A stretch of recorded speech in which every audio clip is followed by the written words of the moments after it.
प्रत्येक घरे कांथ घंटा रहिबा उचित। कौनसी घरर कांथरे घंटा नथिबो यह केबे भी होई नथिबो।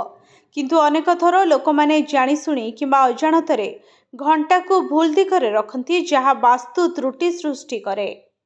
खराब पागर कारण हेउछि वास्तु त्रुटि। अनेक थर नकारात्मक शक्ति घरे प्रवेश करे जदि कांथ घंटा विपरीत दिगरे थाए। जदि आपण कांथ घंटा को सठिक दिगरे रखती तेबे यह आपणक पई शुभ फल आनिबो। जो घरे कांथ घंटा सबुठारु गुरुत्वपूर्ण से घरे लोक खुशी रे रुहंती। सेथिपाई ताकू वास्तु शास्त्र अनुसार सठिक दिगरे रखा जिबा उचित एवं कुहा जाय जे भूले भी घंटा को दक्षिण किंबा पश्चिम दिगरे रखा जिबा उचित नुहे।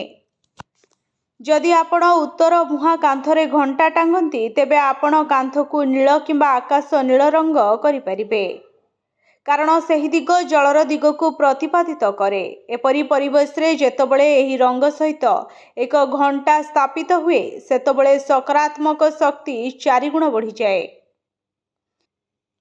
घंटा को पूर्व दिगरे रखिबा द्वारा अधिक लाभ मिलिथाए।